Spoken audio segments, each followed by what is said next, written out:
Y yo quiero hablarles en esta noche de lo que significa estar reconciliados con Dios. Diga conmigo, reconciliados con Dios. Hay una palabra hermosa que Pablo escribe a los Corintios. En 2 de Corintios, en el capítulo 5, del 17 al 20, Pablo dice, de modo que si alguno está en Cristo, hay que estar en Cristo. Un texto que sabemos de memoria, que lo recitamos de memoria, pero que a veces le quitamos la fuerza que el propio texto tiene. ¿Cuántos están en Cristo aquí en esta noche? ¿Cuántos pueden levantar la mano y decir, pastor, con todos mis problemas, yo estoy en Cristo? Entonces dice Pablo que de modo que si alguno está en Cristo, nueva criatura es. Las cosas viejas pasaron y aquí que todas son hechas nuevas. Y todo esto proviene de Dios, quien nos reconcilió. O sea, si Dios nos reconcilió es porque estábamos peleados. Me dijo un amigo, lo más lindo de la pelea es la reconciliación. ¿Cuántas parejas tengo acá que alguna vez en su vida se han peleado? Levanten la mano. Manga de mentirosos, levanten todos la mano. Porque hemos sobrevivido. Si hay reconciliación es porque hubo pelea.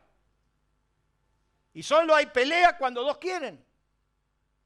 Y hay peleas y peleas. Por eso la recomendación de Pablo, los matrimonios, nunca se esconda el sol sobre vuestro enojo. O sea, nunca permitas que el sol se esconda enojado. Pero es materia de otro tema.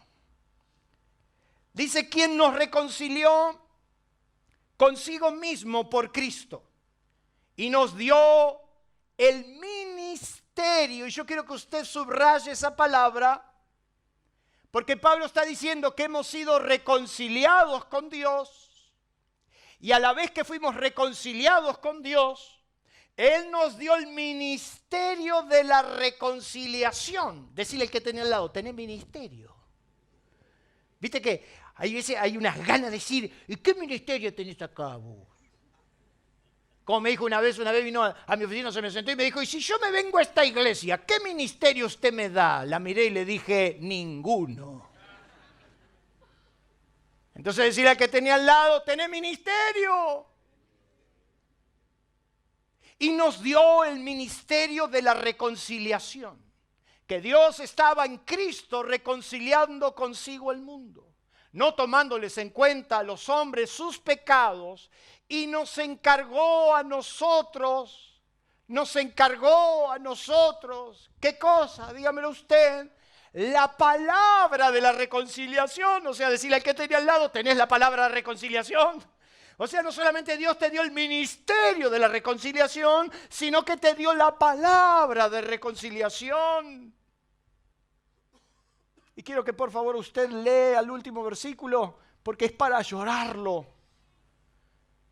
Así que somos embajadores en nombre de Cristo. Como si Dios rogase por medio de nosotros, os rogamos en nombre de Cristo. Reconciliaos con Dios. Es como que Dios está rogando a través nuestro.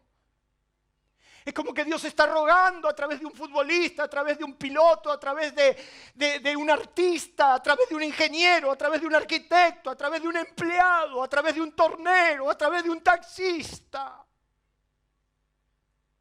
Como que Dios está clamando, rogando, reconcíliense con Dios.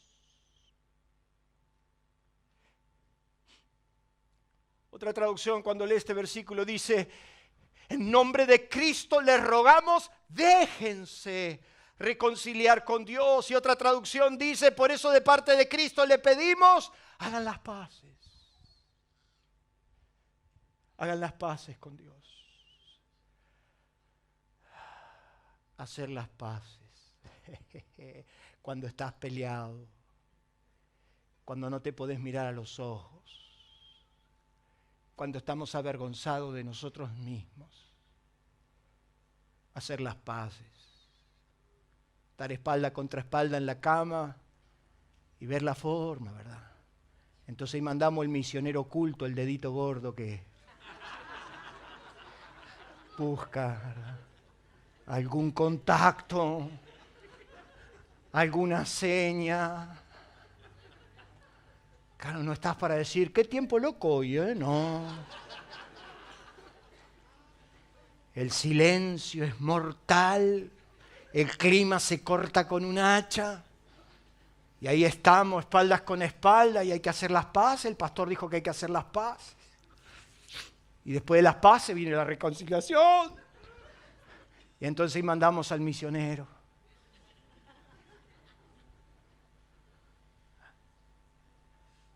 Dios ruega a través nuestro a todos los seres humanos. Reconcíliense con Dios. Hagan las paces con Él. Si lo peor que te puede pasar es estar peleado con Dios. Si el ser humano no fue diseñado, no fue creado, no soporta. No soportamos estar fuera de Dios y por eso hacemos todo lo que hacemos. La peor tragedia de una sociedad es el enfrentamiento constante. No nos ha llevado muy lejos pelearnos y confrontarnos todo el tiempo.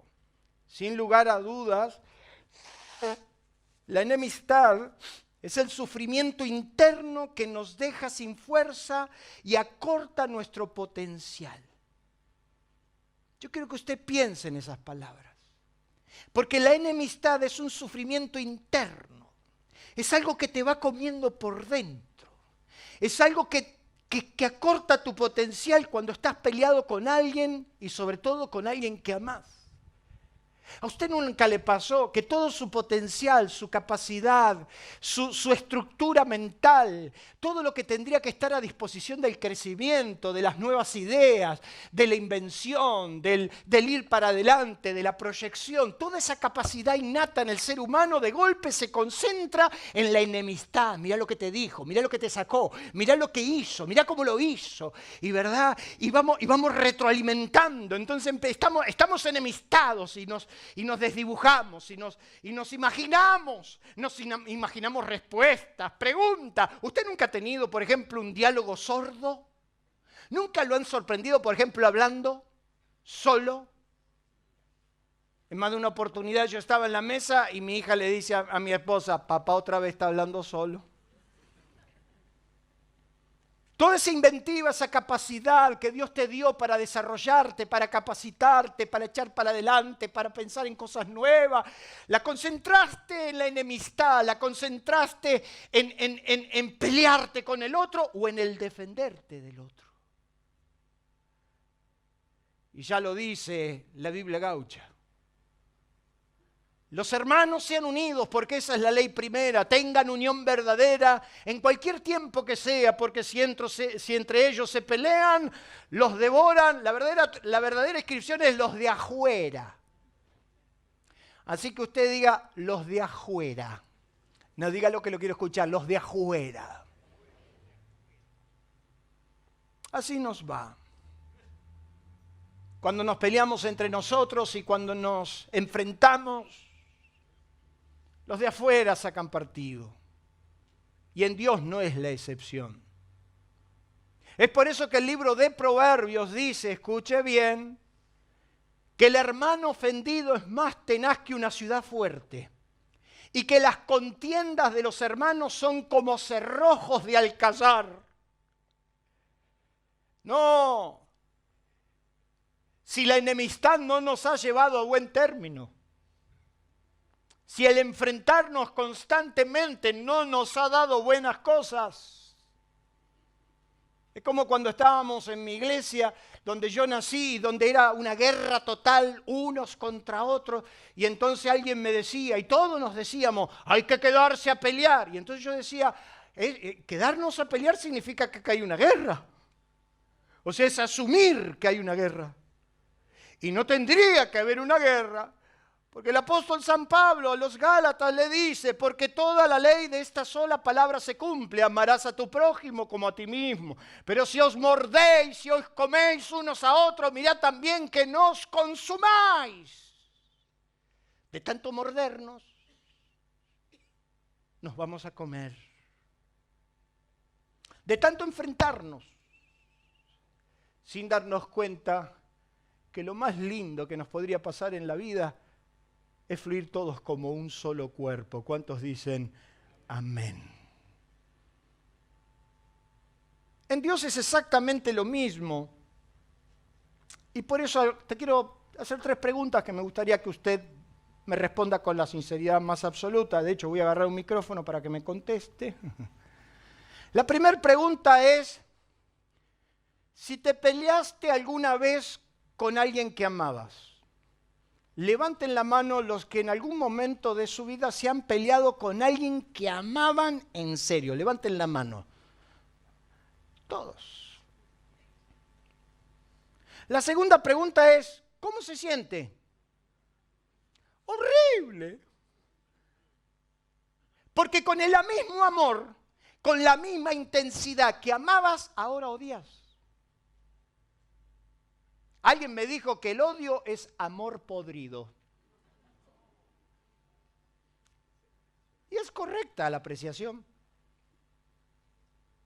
Con la misma intensidad, con la misma entrega, con la misma pasión que amaste, ahora con la misma intensidad, con la misma pasión, pero a la inversa odias.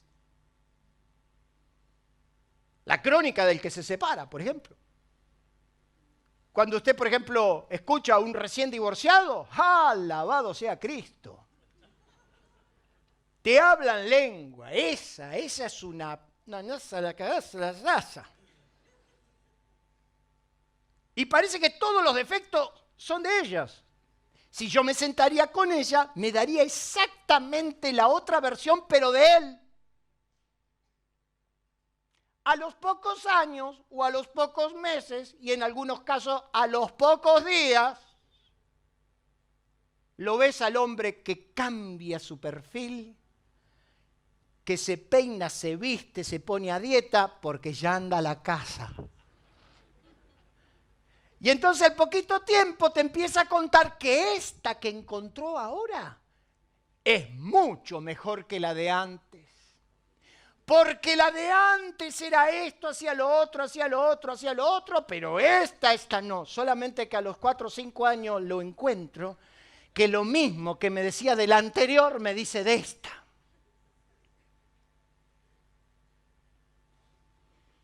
¿Cómo te sentís cuando te peleás? Y la última pregunta, ¿deseaste alguna vez la reconciliación? Yo me había peleado mal con mi pastor. No es que me había peleado, pero habíamos discutido mucho, había problemas generacionales muy grandes. Los pastores en la antigüedad no se manejan como nos manejamos nosotros ahora. Y yo fui gentilmente invitado a retirarme de mi iglesia. Y yo durante 4 años, de los cuales los 2 primeros, yo miraba el teléfono. Yo tenía un teléfono rojo, de esos Telefónica, ¿se acuerdan de ustedes los de? Y yo lo miraba y decía, soná, soná. Y me levantaba pensando, algún día va a sonar. Alguien me va a llamar, alguien me va a preguntar, alguien me va a decir. Más allá que nosotros somos muy respetuosos de las decisiones de la gente, y por esa razón, si usted está esperando un llamado mío, puede ser que no se lo haga. Pero eso se daba a otra condición, porque yo deseaba, anhelaba, amaba, quería una reconciliación. Hasta que un día sonó. Y del otro lado del teléfono estaba mi pastor, a quien yo amé con locura. Mi esposa me decía que lo único que me faltaba a mí era ponerle los ruleros a la esposa, porque el resto lo hice todo. Por amor, por servicio. Era mi pastor, le lavaba el auto, le iba antes, le preparaba donde él se sentaba, le preparaba el mate que a él le gustaba, lo acompañaba cuando nadie lo acompañaba. Él quería ir a un anexo y yo le decía, yo lo acompaño, aunque era mi único día de dormir. Yo estaba con él por servirlo, por estar con él. Amé a ese hombre y Dios es mi mejor testigo que lo amé con locura. Pero el día que me llamó mi pastor y me pidió que me quería ver, yo inmediatamente dije, ¿cómo que no? Si yo esperé 4 años esta charla. Sí, pero vendrías a mi casa. ¿Cómo no voy a ir a tu casa? Claro que voy a ir. Y vendrías con los muchachos y claro que voy a ir con los muchachos. Fue llorar desde que entramos hasta que nos fuimos. Y nos abrazamos y nos pedimos perdón. Y nos amamos como el primer día. Y qué linda que fue la reconciliación. Imagínese con Dios. Imagínese la experiencia de estar peleado con Dios y de golpe devolverte a Dios. Es por eso que por unos minutos permítanme hablarle de lo que significa reconciliarse con Dios. Dicen los que saben que reconciliación es volver a su primer estado y origen, una relación deseada. Es amigar, conciliar, dejar a un lado las diferencias. Es restituir, recomponer el nexo perdido. Reconciliarme con Dios significaba eso. Reconciliarme con Dios no es la misma experiencia que reconciliarme con una persona. Porque nosotros los humanos, perdonamos, pero no olvidamos. ¿Cuántos dicen? Pastor, permítame decirle que a mí me enseñaron otra cosa. Te mintieron. ¿Sabe por qué te mintieron? No, porque Dios te manda a perdonar. Claro que Dios te manda a perdonar y eso significa no guardar rencor. Pero ningún ser humano tiene la capacidad de olvidar. ¿Sabe por qué? Porque nosotros contenemos amor, no somos amor, pero Dios es amor y Dios tiene la capacidad infinita de perdonarme y olvidarse y ni siquiera tener a la memoria del desastre que ocasioné. ¿Cuántos dicen amén? ¿Le puede dar un fuerte aplauso a Dios por eso? Yo no por ser rencoroso, pero no volvería a confiar en nadie que me ha traicionado, pero sí lo perdonaría, lo soltaría, que Dios te bendiga y a mí me acompañe. Si usted quiere, le hago el acting y le digo, yo tuve la capacidad de perdonar y olvidar, no sentía nada. Me dijo, no, el día que entré yo lo miré y le dije, ¿por qué hiciste lo que hiciste? Porque Dios con el tiempo sanará tus heridas, pero las marcas quedan. Por eso que yo sostengo que, por ejemplo, una de las cosas causales de divorcio a la que Jesús argumentó que era factible el divorcio es la traición. Porque la traición es como un enorme jarrón que se cae al piso, se rompe, lo podremos pegar, pero siempre quedará la marca. Y Jesús hablando de la causante, y estoy hablando estando en Cristo, una de las cosas que más he notado a lo largo de todo de mi ministerio, que las personas que vinieron de afuera, castigadas por el pecado, destruidas por el pecado, vinieron a Cristo y Dios las sanó. Pero las personas que estando en Cristo se traicionaron mutuamente, rompieron ese pacto de fidelidad que hicieron delante de Dios, quedaron marcas tan fuertes que nunca se supieron sanar a tiempo. Es como que pusieron un paño, pero siempre quedó.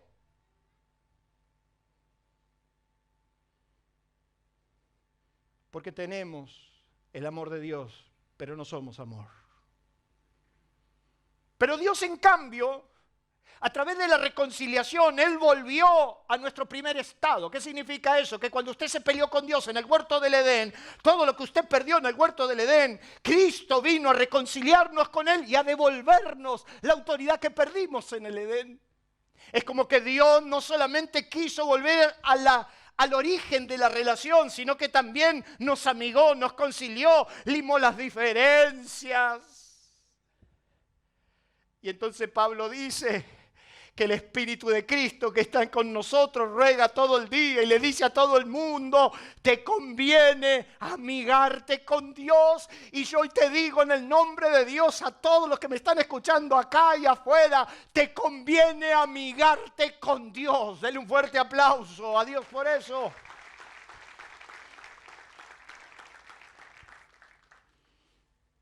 si hay algo que lo lastimó a Dios, cuando te peleaste innecesariamente con Dios. ¿Hay alguien que se peleó con Dios alguna vez? Innecesariamente. ¿Qué te haces el guapo con Dios si no vas a poder? Pero porque Dios no lo hizo, porque Dios no me contestó, porque Dios no hizo, porque Dios no me puso, porque no me reconocieron, porque esto te enojaste con Dios, ya, ¡pum! Y te enojaste con Dios, como en el partido de me llevo la pelota, ¿verdad? Entonces a Dios le dijiste, me llevo la pelota, ¿eh? Como no me sanaste, como no me promovieron, yo tenía fe, yo creía que me iban a poner en ese puesto. Yo quise estar en el lugar de Jabes. ¿Y por qué a Jabes y a mí no? ¿Y por qué? ¿Y por qué? Y nos peleamos innecesariamente. Y si hay algo que le lastima el corazón de Dios, es cuando te peleas innecesariamente. Ten enemistad con Dios. Y entonces Dios un día le dice a la gente a través del profeta Isaías, oíd cielos. O sea, como no había ningún sensato por abajo de la tierra, le dijo, oíd cielos y escucha tierra, porque habla el Señor, crié hijos, los engrandecí y no sé por qué se rebelaron contra mí. Jeremías le dice a su pueblo, qué mal hallaron en mí tus padres. Yo los saqué de la esclavitud, le di lo mejor y ahora me abandonaron, se alejaron de mí. A Jesús, cuando lo querían apedrear, dice que Jesús le dijo a los fariseos, todas las obras buenas que he hecho, ¿por cuál de todas me apedrean? O sea, ¿qué necesidad hay de pelearte con el que te dio la vida? ¿Qué necesidad hay de pelearte con el que te rescató? ¿Qué necesidad tenés de pelearte con el que vez tras vez te levantó? Y eso le duele a Dios. Y a pesar de que vos sos el único culpable de pelearte con Dios, encima te enojás y te escondés. Nos encanta escondernos de Dios. Ay, qué lindo que es cuando sencillamente entonces empezamos a transitar 3 verdades que usted en esta noche tiene que apuntar, porque son verdades que a nosotros nos identifican bastante. Y la primera de ellas, quiero decirle que las hojas de higuera nunca alcanzaron. Dice la Biblia que cuando Adán y Eva cometieron alta traición contra Dios, dice que se dieron cuenta que habían hecho algo que no deberían hacer y entonces se habían enfrentado a Dios, se habían peleado con Dios. ¿Saben lo que hicieron? Se cosieron delantales con hojas de higuera. Eso significa que las hojas de higuera, por más que las cosas todos los días, los parches, esas cosas que haces para ocultar la verdad, nunca alcanzan porque Dios te va a encontrar. Diga conmigo, Dios me va a encontrar. Se escondieron en el huerto como que Dios no lo iba a esconder. Es como que Dios agarra.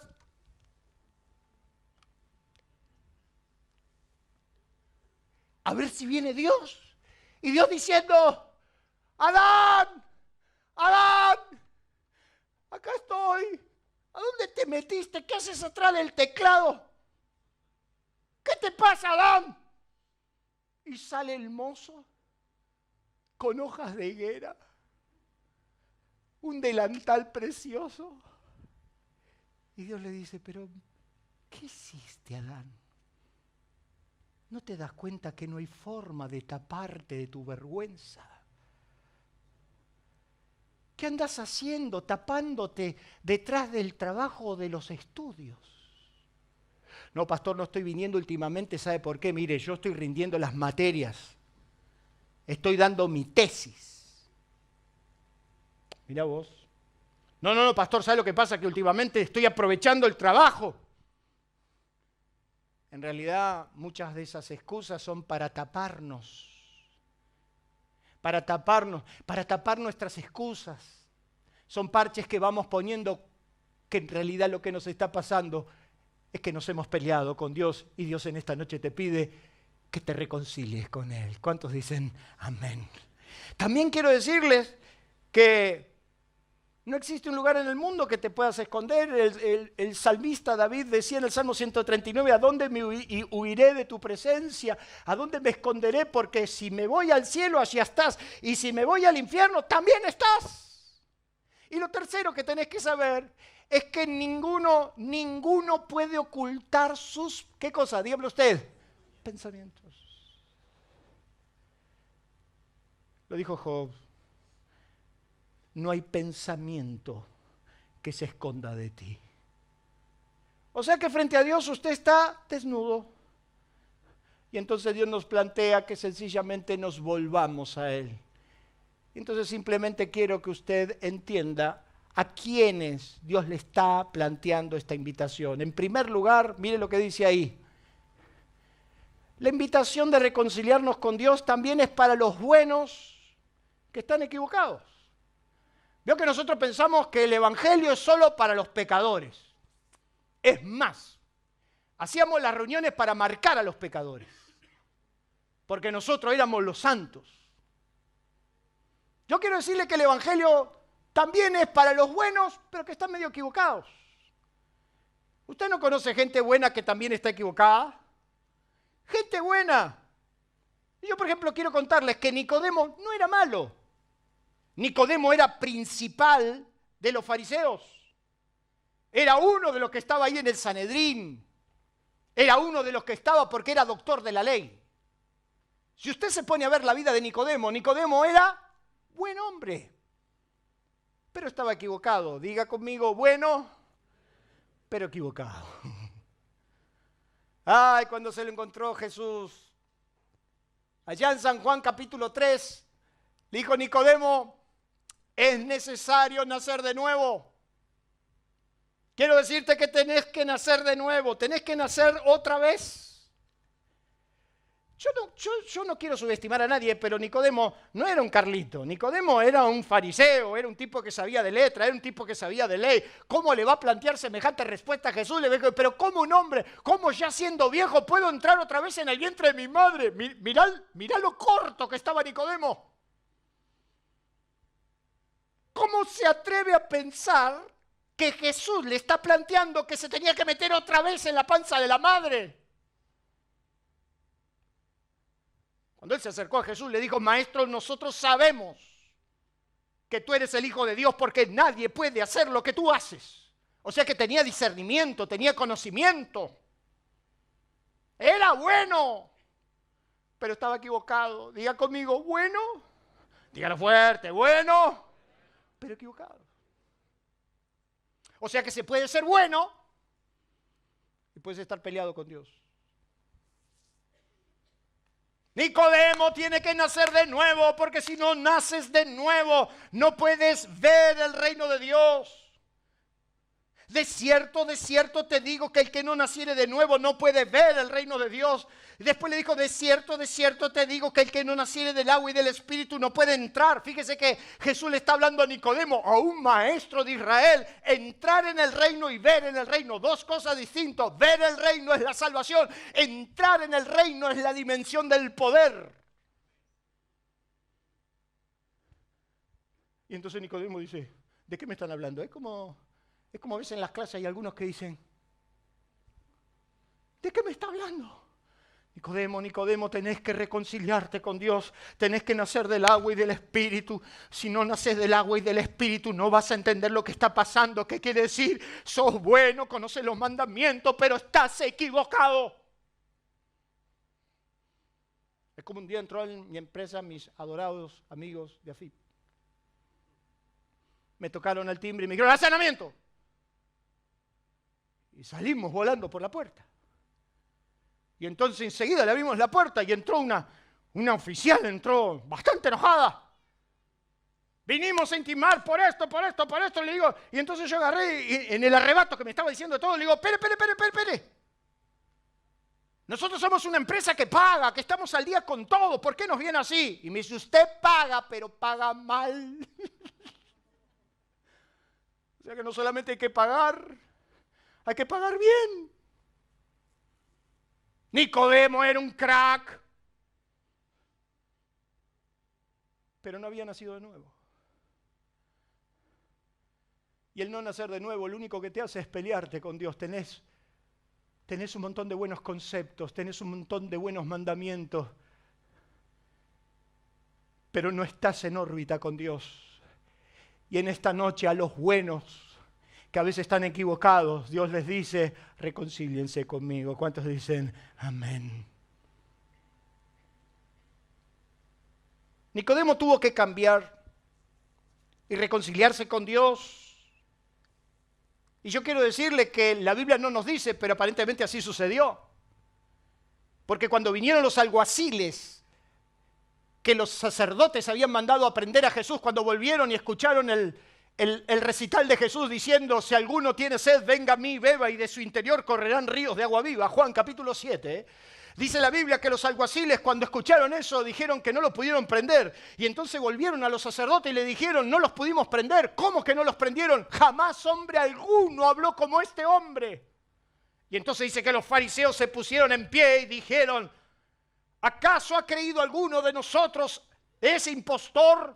¿Acaso ha creído nosotros en él? Mas esta gente que no sabe la ley, maldita es. Y entonces, ¿quién apareció en escena, hermanos? Nicodemo. Y dice que Nicodemo levantó la mano y dijo, perdón, ¿juzga nuestra ley a uno si no lo escuchamos primero? Parece que Nicodemo, que en el capítulo 3 de Juan era de una manera, en el capítulo 7 no lo era. Y no solamente eso, sino que a la hora de sepultar a Jesús, el único que apareció en escena para darle una muerte digna, una sepultura digna, perdón, a Jesús, fue Nicodemo. Aún siendo buenos cristianos, de vez en cuando nos tenemos que reconciliar con Dios. ¿Cuántos dicen amén? Hay veces que nos hemos peleado con Dios aún en el servicio, hermanos. En nuestro caminar nos hemos enojado.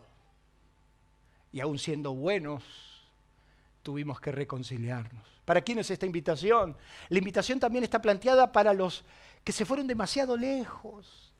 ¿Se acuerdan el que yo le conté, el amigo mío ese que yo tenía en el grupo de jóvenes, que él me decía que cuando él caía en pecado aprovechaba?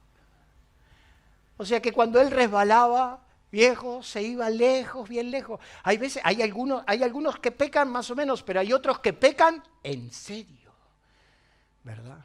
Hay algunos que un resbalón es ir a matar gente, qué sé yo, ¿verdad? O sea, hay gente que, perdón, me caí, me distraje un poquito, fue a hacer cualquier cosa. O sea, hay pecadores y pecadores. Diga conmigo, hay pecadores buenos y hay pecadores malos. Hay pecadores buenos.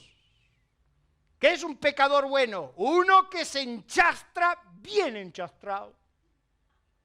Ese es un pecador bueno. Ese que aprovecha, que cuando está en la lona, aprovecha y hace todo lo que no hizo en su vida. Ese es un pecador bueno.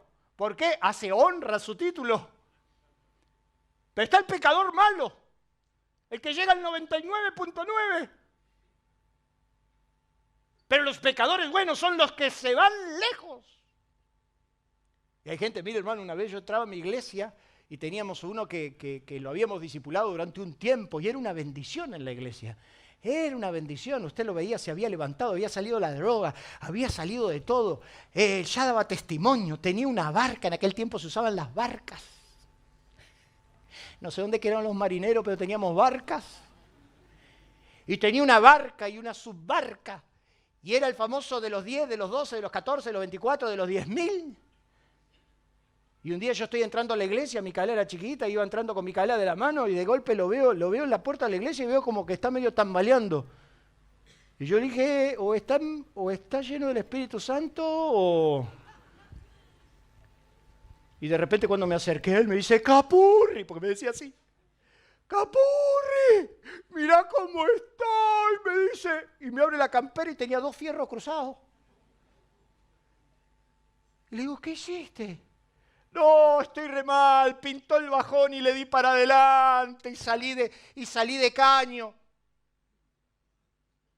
¿Cómo que saliste de caño? A todo esto agarré a Micaela, me con el taco, le mandaba para atrás, le decía, no. O sea, ese no solamente tuvo un desliz, ese se fue lejos, diga conmigo, lejos. Y hay veces que nosotros nos vamos lejos, pero lejos, al punto de hablar mal del pastor, por ejemplo. Ah, chalai, my brother. Lejos, lejos, lejos. No como cuando nosotros nos decían, se fue el mundo.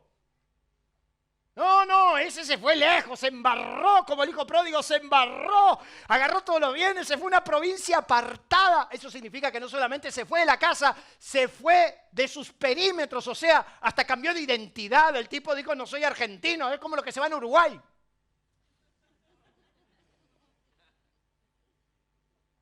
Quiero hacer una aclaración pública porque muchos uruguayos me ven. No tengo nada contra Uruguay, nada. Es una bendición tenerlos con nosotros. Y es tanta la bendición que nosotros sentimos que yo estoy promocionando un ferry gratuito para todos los uruguayos que quieran volver. Porque si te vas a quedar en esta patria, si te vas a quedar en este país, mejor que lo ames. Y si no, volvete a tu tierra, ningún problema.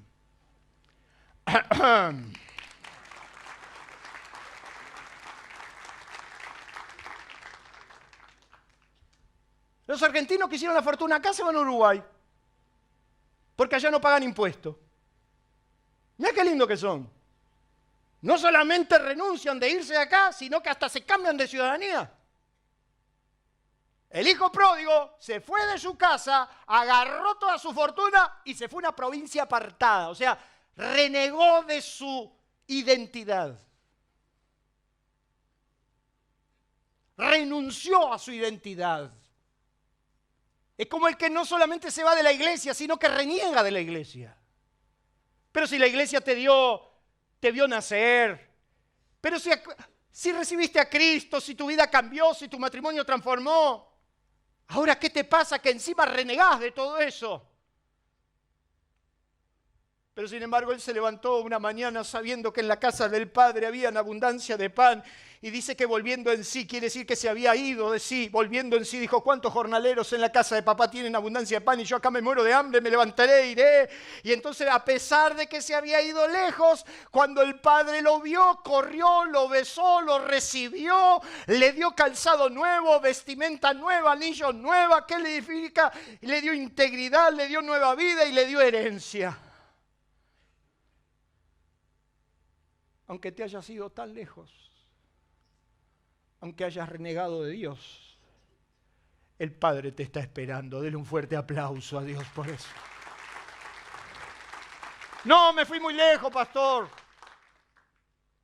La pregunta que todos me dicen, ¿será que hay pecados que Dios no puede perdonar? No hay pecado que Dios no pueda perdonar. Y aunque fuiste un buen pecador, el Padre te está esperando. La invitación está planteada también, miren lo que dice ahí, para los peores de la cuadra, los peores. O sea que Dios no solamente reconcilia a los buenos, reconcilia a los que se fueron lejos, también reconcilia a los peores. Diga conmigo, los peores. El apóstol Pablo decía, yo doy gracias a Dios que Dios me ha perdonado de todos mis pecados, que Dios ha venido a rescatar a los pecadores de los cuales yo soy el primero. ¿Quién es el primer pecador de aliento de vida? Levanten la mano. Los peores. Lo vil del mundo, lo despreciado, lo que no es. Diga conmigo, los peores. Los peores. La mujer que fue a derramar su corazón delante de Jesús dice que era pecadora de público conocimiento. O sea, todo el barrio sabía que era pecadora. Y no solamente todo el barrio sabía que era pecadora, Jesús también sabía que era pecadora, porque dice que Jesús dijo, esa mujer que es pecadora, sus muchos pecados, o sea que hasta Jesús sabía que eran muchos sus pecados. Yo doy gracias a Dios porque el único que conoce cuántos pecados tengo es mi Dios. ¿Cuántos dicen amén? Entonces una mujer de la ciudad que era pecadora, al saber que Jesús estaba en la mesa del fariseo, trajo un frasco de alabastro con perfume y estando detrás de él a sus pies, llorando, comenzó a regar con lágrimas sus pies y los enjugaba con sus cabellos y besaba sus pies y lo ungía con el perfume. O sea, yo me imagino a esa mujer, ungió la cabeza, derramó el cuenco, le besaba los pies con sus cabellos, los secaba y todos decían, mirá, mirá, mirá la pecadora. Me encanta la explicación de Jesús. Porque Jesús le dice a Simón el fariseo, te quiero hacer una pregunta. Un hombre debía mucho dinero y otro poco, y a ambos se le perdonó la deuda. ¿Cuál de los dos amará más? Y el fariseo dijo, al quien más se le perdona, rectamente ha juzgado. Mira, yo te voy a contar algo, Simón. ¿Ves esta mujer? Yo me imagino que la mujer estaba detrás, porque dice que se puso detrás. ¿Ves esa mujer? Y Jesús se lo dice, ¿ves esa mujer? Entré en tu casa y no me diste agua para mis pies, mas esta ha regado mis pies con sus lágrimas. Oiga, lavar los pies era un acto de servicio. Cuando usted llegaba a una casa, como en aquel tiempo las calles eran polvorientas y usted usaba sandalias, usted venía con olor a pata, con barrito entre los dedos. Como un acto de servicio, lo primero que se hacía en una casa era lavar los pies al huésped. ¿Sabe usted quién lavaba los pies? Por si usted no lo sabe, el que lavaba los pies era el siervo que no servía para nada en la hacienda y como ya no servía para el trabajo, lo traían en la casa para que humillado lave los pies de los invitados. Por eso Jesús, la última noche, adoptó la postura del siervo más inútil y le lavó los pies a sus discípulos. Y entonces Jesús le dice, ¿ves esta mujer? Mirá, vos no me lavaste los pies, pero esta mujer no dejó de lavar mis pies con sus lágrimas. Vos no me serviste, pero esta mujer me sirvió. Tuvo un acto de servicio que vos no tuviste. Simón, no me diste un solo beso, mas esta, desde que entré, no ha cesado de besar mis pies. ¿Sabe que la palabra besar es la palabra máxima de adoración? Entonces lo que le está diciendo Jesús a Simón, vos no me adorás, no me adoraste de corazón, pero esta no para de adorarme. Y por último te digo, Simón, quiero que escuches que no me ungiste la cabeza con aceite. ¿Sabe qué era ungir? Ungir era reconocer, ungir era honrar. Lo que le está diciendo al fariseo, no me serviste, no me adoraste, no me honraste. Por lo cual te digo que sus muchos pecados le son perdonados, porque amó mucho, porque se le perdonó mucho. La reconciliación es para los que se fueron. Y es por eso que a lo largo de toda mi vida he visto cómo hay gente que Dios la saca de un fango tan profundo que toda su vida simplemente agradece a Dios por lo recibido. Mi papá se convirtió al Señor por un acto de amor tan grande que Él murió muchísimos años después diciendo que Jesús era lo mejor que le pasó en su vida. Reconcíliate con Dios. Den un fuerte aplauso.